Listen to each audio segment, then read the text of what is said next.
Stop galamsey now. So let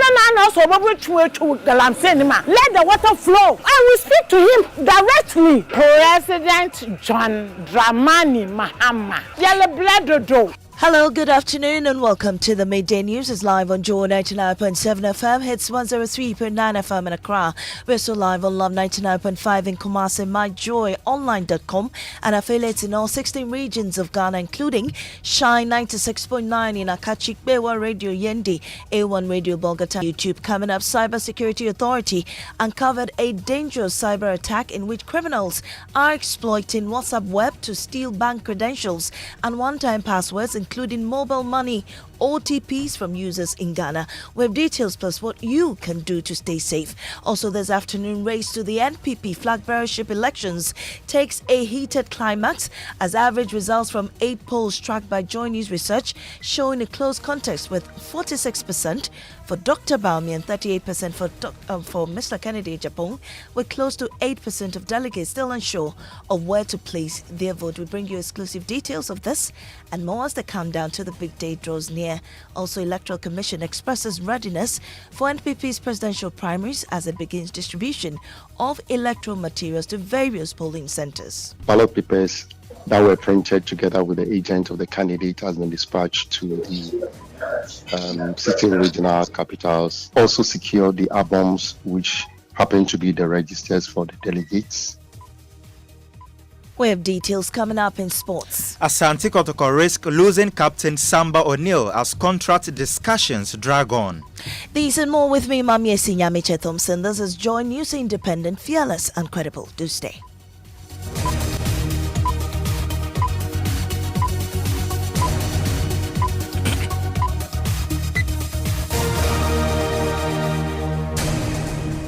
Let's dig in now. The Cybersecurity Authority says it has uncovered a dangerous cyber attack in which criminals are exploiting WhatsApp web to steal bank credentials and one-time passwords, including mobile money OTPs from users in Ghana. The authority explains that the attack targets Windows computer users through malicious zip files sent via WhatsApp messages and disguised as legitimate documents. We'll hear from the authority shortly. Before that, Fred Smith joins me in studio with details of this development. Fred, so tell us how this works. Well, the virus has been identified as Astaroth, and here's how it works. The threat actors initiate the attack by sending malicious zip files to victims through WhatsApp messages, and these files are often disguised as legitimate documents or shared under convincing pretext to encourage users to download and open them. Now, once the zip file is extracted and executed on a Windows device, the Astaroth malware is installed. Now, after installation, the malware silently connects to WhatsApp web, where it retrieves the victim's contact list and automatically sends similar malicious messages to all contacts, thereby propagating itself without the victim's knowledge. Now, in the background, the malware conducts extensive data harvesting activities, including the theft of banking login credentials, one-time passwords, or what we call OTPs, browser cookies, and keystrokes.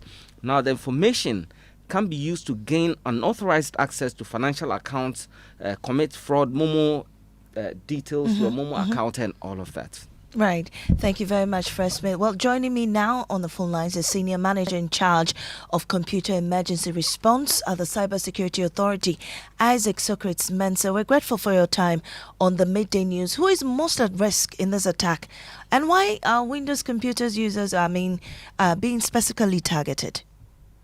Hi, good afternoon. Thank you very much for the opportunity.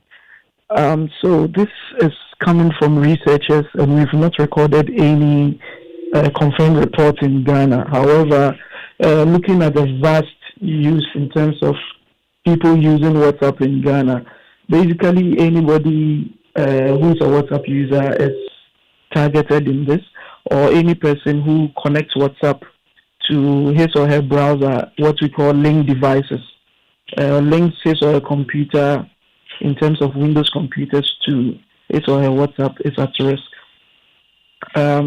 Basically, Windows users are being targeted specifically because of its wide use. So criminals are mostly interested in numbers, the people that they are able to reach with some of these exploits. So that's why Windows is being used and WhatsApp is also being used as a platform used to carry the malware.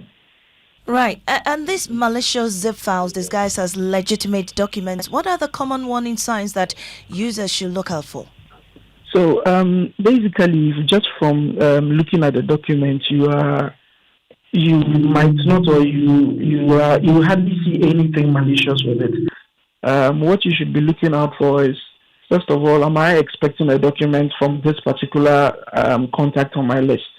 If not, first of all, you need to do due diligence by checking with the person. You sent me a document. Is it from you? Because the person might not even know that he or she is even compromised. So it's one of the first signs to check that receiving documents that you have not actually requested for or not expecting. Okay. Again, some of these messages come with messages that require you to take action. So they put you in a certain situation where you don't really think through it, right? So they come with messages that you need to do this as soon as possible, else you will risk losing something. So it's also another thing. And then it's also very key that you have running anti-malwares, right? Because from just looking at a document, you are unlikely to detect that it is malicious. And it's only an anti-malware running on your device that will be able to detect some of these things. Lastly, if you are using WhatsApp web, right? Once you are done using it, especially on shared devices, you should log out as soon as possible. So these are some signs that you can use to check and how you can also prevent falling victim to it. Well, the concern about mobile money and banking OTPs, should Ghanaians be worried about the safety of their digital financial transactions? So certainly, once you are accessing some of these digital platforms from your laptops or system units, you should be concerned, right? So because the malware is specifically targeting passwords and OTPs from such devices and sending it to the criminals. So you have to do some pay extra caution, right, when you are accessing some of these on your devices. Right. So if somebody who is not been a victim yet, what immediate steps should they take? And even if the person is a victim now, if they suspect something has happened or opened a file as this, what steps or immediate steps should they take? Yes. So the CSE has made available what we call the point of contact. Just by dialing 292 on any network or reaching us on WhatsApp on 050 160 3111, 050 160 3111, or via email report@csa.gov.gh. You can reach out to us if you suspect or you have received such a file and you want us to do the necessary due diligence before you even download. We'll be able to assist you through it. Yeah. Thank you very much. And you had the Senior Manager in charge of Computer Emergency Response at the Cybersecurity Authority, Isaac Socrates Mensah. Now to politics. The race to lead the New Patriotic Party in the 2028 presidential elections is shaping up as results from 8 polls tracked by JoyNews Research team put Dr. Bawumia at 46%, with Kennedy Japan following closely with 38%. Well, the results also show that a significant number of delegates remain undecided. Data and research analyst here at JoyNews, Anthony Mensah, joins me in studio with exclusive details. So, Anthony, how did JoyNews Research arrive at these numbers? How is it different from a normal poll? So, what JoyNews Research used is what we call the poll measure, which simply is the average results of 8 separate polls conducted by 4 independent polling organizations. These include 3 from Global Info Analytics, 3 from Sanity Africa, 1 from Africa Policy Lens, and 1 conducted by Dr. Evans Dia. So we, rather than relying on methods, sample size or potential bias of just a single poll, this method actually smooth out all those differences, making all the findings very stable and less vulnerable to outliers. All right. So what did the poll aggregators show, and what were the predictions from the individual polls? So, the aggregated results show that Dr. Mahmoud Bawumia is leading with 45.96%, followed closely by Kennedy Japan at 37.93%. Dr. Brian Champong comes in third with 5.64%. Dr. Yao Educhum follows with 2.01%, and Kwabene Japan comes in with 1%. So, looking at the individual polls, the race was actually evenly split. 4 polls predicted a win for Dr. Bawumia, while other 4 projected a win for Kennedy Japan. Right. And we understand that there are undecided voters, but how does this affect the result, really? So the undisclosed voters, or what you call the undecided voters, were 8%, which is large enough to change the outcome of this result. Even though the poll measure shows that Dr. Mahmoud Bawumia is currently ahead of the others. Right. But these undecided voters were to break in one direction, if they were to go in one direction, especially towards Kennedy Japan. The race could actually be tight. Yes, it can actually be tight, despite the current lead being in favor of Dr. Bawumia. Thank you so much, Anthony Menu. He's with JoyNews Research. Well, the Electoral Commission says it is fully prepared for the presidential primaries as it begins a nationwide distribution of electoral materials to designated voting centres. The internal election, scheduled for Saturday, January 31, will commence at 7 a.m. with polls expected to close as early as 2 p.m. to allow for early counting of ballots. Speaking to Joy News, the Deputy Director of Research at the Commission, Fred Tete, said all critical election materials, particularly ballot papers, are being dispatched and are expected to reach their destinations by close of day. In terms of logistics, so far ballot papers that were printed together with the agent of the candidate has been dispatched to the sitting regional capitals, for which they are being distributed by close of day to all the 276 constituencies across the nation. We've also secured the albums, which happen to be the registers for the delegates. Those things are together with the ballot papers, which has been distributed. Other materials also are ready.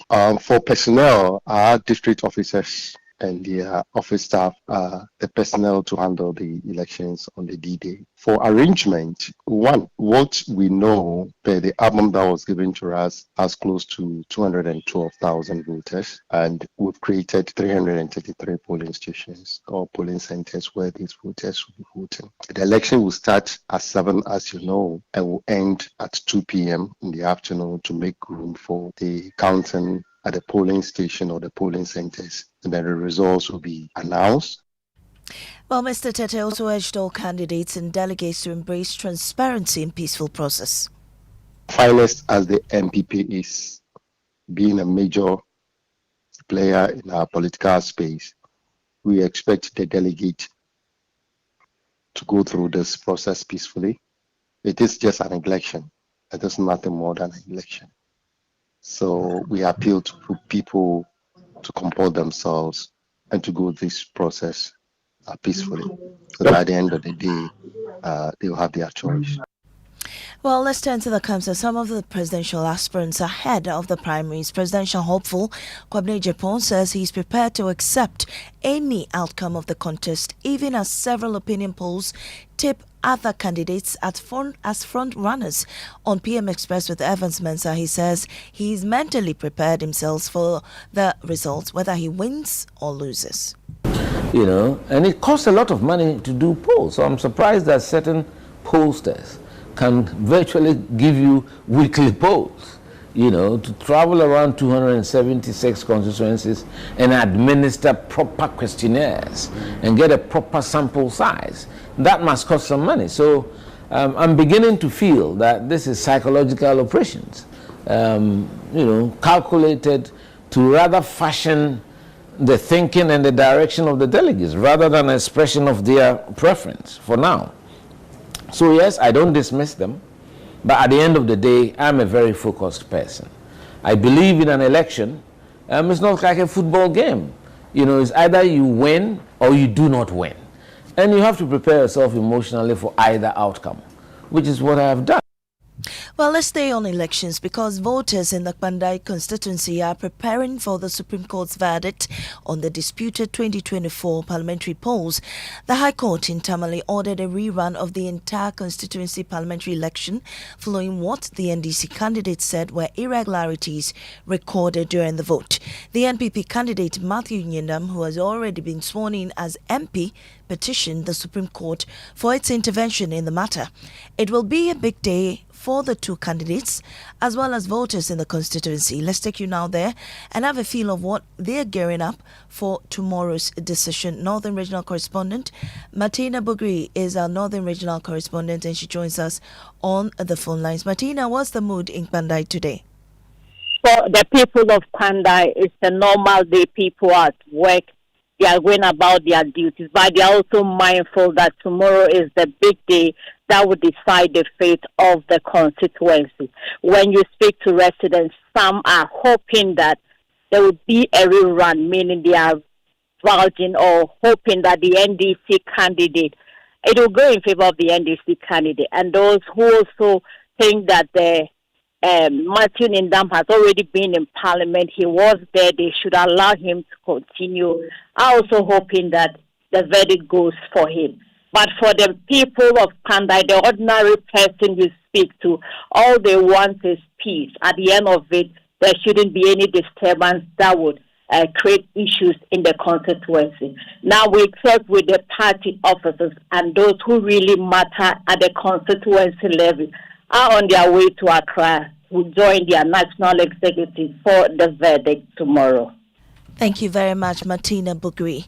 Now, Majority Chief Whip Roxanne Nelson Dafiamakpo has taken on the minority over their boycott of the meeting between Chief Justice Paul Bafoboni and Parliament on Monday. The minority announced their decision to boycott the meeting during a media engagement on the basis of their challenges with the CJ's appointment, describing the visit as a thank you tour. Here is Minority Leader Alexander Fenyumaki. A rubber stamp parliament where everything comes under certificate of urgency. They should be ready to beat us in the chamber. We will resist with all the energy in us. No more certificate of urgency. Is my Lord Bafuboni on a thank you tour, thanking the government for appointing him as a Chief Justice. And we hear today he is coming to Parliament. We, the minority, don't see him as a tolerant head of the judiciary because members of the minority came under attack when we criticized the processes leading to his nomination. Well, Majority Chief Whip Roxanne Nelson Dafiamakpo says the minority is wrong in accusing the CJ. Including that he wants to introduce a morning session and an afternoon session in the court proceedings, so that a court will sit from 8 a.m. to about 1:30 p.m. and then another judge will take it over from 2 p.m. to about 6 p.m. These are the reforms that the CJ is introducing to ensure that cases are expeditiously heard. Okay. The complaint is that there are too many cases clogging the wheels of justice from grinding. Establish special courts to deal with matters of galamsey, for instance. We call them environmental courts. How is that this amount to a thank you tour? Because you see, he has decided to detach himself from the governance process and do petty politics with everything. And this is how he responded to the minority's threat to prevent the passage of bills under certificates of urgency. What is the minority leader saying? Which part of the constitution gives him such powers that he can stop the government from introducing a bill in pursuance of Article 108, 106 of the Constitution under certificate of urgency? Using what means? When he was a minority leader, how many bills didn't he introduce under certificate of urgency? Who questioned him? How does Afenyo think that he can get up and talk like the way he's talking? Now he gave some reasons. He says, "No, please. You didn't ask him to give you particulars.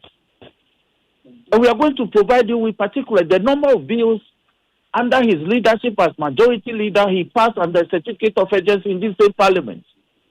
The number of bills that his immediate predecessor, the Honorable Osei Mensah, passed under certificate of urgency in this parliament. How many bills has the NDC government passed within 2025 under certificate of urgency? As a result of which you think that you can mount a platform and steal all those things. If he has any material thing to say, he should say so. Meanwhile, ranking member on the Roads and Transport Committee, Kennedy Osei-Nyako, has also responded to the Metro Mass Transit allegations. Before any bus is being auctioned, it has to be certified by the Board of Survey. It is not true that buses were sold at a peanut. No movable buses were sold to any cronies. It is a palpable lies which being thrown out because of the recent event that is happening under this government. They are trying to just equalize, make an equalization. So I just want to let you know that it is palpable lies. If they want any full inquiry into the matter, like the leader said, once we resume, the minority is going to call for that. And we will have a public inquiry for Ghanaians to know the truth. Well, you're still listening to the Midday News here on Joy 99.7 FM. We'll take a break. We return with sports. And also, Joy FM's big workout returns this Saturday to promote healthy living at Legon Sports Stadium.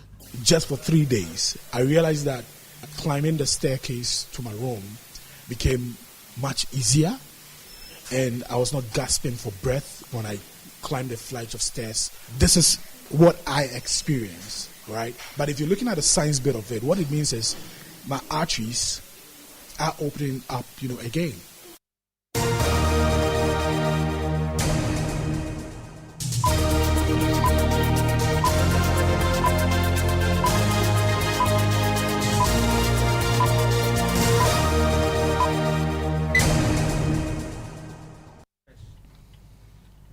Welcome back to the Midday News. We have sports. Yeah, Maame Esi Asante Kotoko could lose their captain, Samba O'Neil. The Congolese defender's deal expires at the end of the season. And interest from clubs in Libya, South Africa and Tanzania has complicated matters. Kotoko's communications director, Safo Duku, tells Love FM's Stephen Zando that they are doing all they can to keep their captain. We are making frantic efforts to renew his contract. About 4 days or so ago, we sent a new proposal to Samba and his team. So we await their response. But so far, the preliminary engagement with the player and his team, has it been encouraging? Has it been positive? Well, looking at how long it has traveled, because we started this conversation almost a year ago, it appears to us that it's becoming difficult for the player to renew his contracts. But we will keep on pressing with the hope that he will have a change of mind, because he feels that he would want to continue somewhere. Speaking of Kotoko, they have been drawn against Aduana FC in the round of 16 of the FA Cup. And Maame Esi, before I go, bad news for Manchester United fans, because defender Patrick Dogu is set to miss around 10 weeks of action after sustaining a hamstring injury. Well, thank you very much, Mubarak. Now, the Tana River, once the sacred pulsing heart of Tichiman, has been reduced to a desolate scar of cracked mud and waste, a crisis that is flooding homes, spreading disease and severing a community from its heritage. In this episode of Climate Evidence, narrated by Anna Sabit, we trace how unchecked urbanization and the brutal whip of climate change conspire to kill a lifeline, and witness the defiant spark of hope as a band of young volunteers, the City Boys, wage a guilty hands-on war to bring their river back from the brink. This was what the end of a lifeline looks like. Once this river carved stories into this land, it carried canoes, quenched thirst and cradled life. Its name was whispered with respect, Tano. Today, It is a whisper of what was, a ghost of itself. It's sad to see the state of the Tano River now. When we were young, the Tano River was revered. But now, the river is no more there. I think the river is now a gutter. That transformation from queen to gutter is not a natural disaster. It is a human-made crisis, and its consequences are being felt most by those who depend on the river for their very survival. So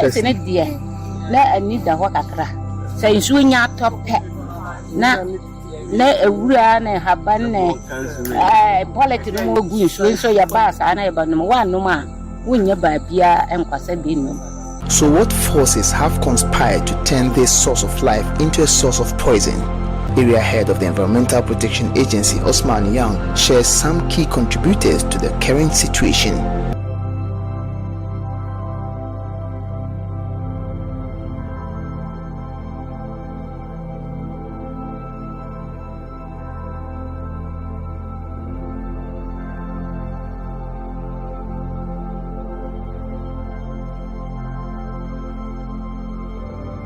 But there is a dangerous accomplice in this crime, one that supercharges the damage: climate change.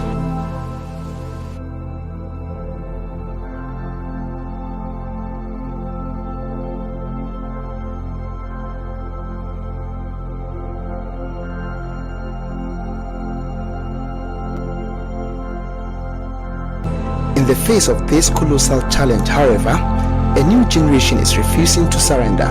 They are the city boys, and they have declared that the fate of their city is inextricably linked to the fate of this river.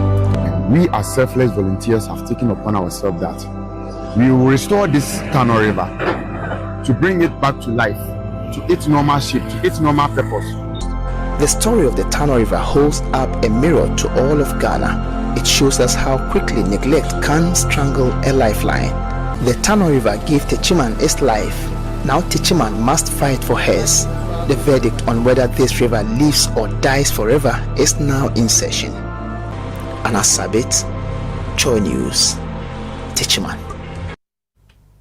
The defamation case filed by Multimedia Group CEO Kwesi Twum and Joy Firm against former Assin Central MP Kennedy Japan has resumed at the Accra High Court after being on hold since 2023. The suit filed in 2021 relates to alleged defamatory statements made against the company and some of its staff, including the CEO. Kwesi Twum proceedings were suspended pending an interlocutory appeal, which the court says is no longer being actively pursued. Joining me now is my colleague Fatal Bayaga, who is currently in court. Fatal, what led to the adjournment of the case today? So, Maame, today was supposed to be for the new judge, Sedna Agbonova, to absorb this case and then for the continuation of the trial. But the lawyers for the defense were absent in court today, prompting the judge to adjourn the case to the 11th of February 2026. In fact, she also instructed the lawyers for the plaintiffs, the lead counsel, Samson Ladi Aginedi, to serve notice to the lawyers of the defense to be aware that the case is back in court on February 11, 2026. Also, the case involving multimedia journalist Latif Idrisu is back in court. What's the latest on the matter? Maame, the court was supposed to sit on this case yesterday, but the key witness, I must say, was not in court. But today he is in court. The case has just been called, and he's going to go through cross-examination by lawyers of the plaintiff this afternoon here at the Accra High Court Family Division. Thank you very much, Fatal. Now, the much anticipated Joy Firm Big Workout is back again. Get your sneakers ready and your energy app as the workout kicks off this Saturday, January 31, 2026 at the Legon Sports Stadium. Activities begin at 6 a.m. with brisk walk through the streets of East Legon and back to the stadium with an exciting aerobic session. Also, speaking on the benefits of regular exercise and why initiatives like the Joy Firm Big Workout are vital for overall well-being, my colleague Maxwell Agbagba shares his personal experience on how physical activity has positively impacted his life. I just want to talk about the importance of exercising, importance of workouts, And I'm speaking as someone who has experienced the benefits of it and continues to enjoy the benefits of it. Over the weekend, just within 3 days, I started just recently with daily walks. So I remember sometime last week I did a 7-kilometer walk just in and did 7 kilometers back to my house. So that was 14 kilometers of walk, right? I did it on Monday, I did it on Tuesday, I did it on Wednesday. Of course, I felt the soreness, right? But what I experienced was prior to doing that walk, that 14-kilometer walk, just for 3 days, I realized that climbing the staircase to my room became much easier, and I was not gasping for breath when I climbed a flight of stairs. This is what I experienced, right? But if you're looking at the science bit of it, what it means is my arteries are opening up, again. And that's Maxwell Agwagwa giving us the benefits of regular exercises. And I hope you also join us this Saturday at the Lagoon Sports Stadium. That's all we have for you this afternoon. I am Maame Esi Nyamekye Thompson. Up next is Living Word with Pastor Mensa Otabil.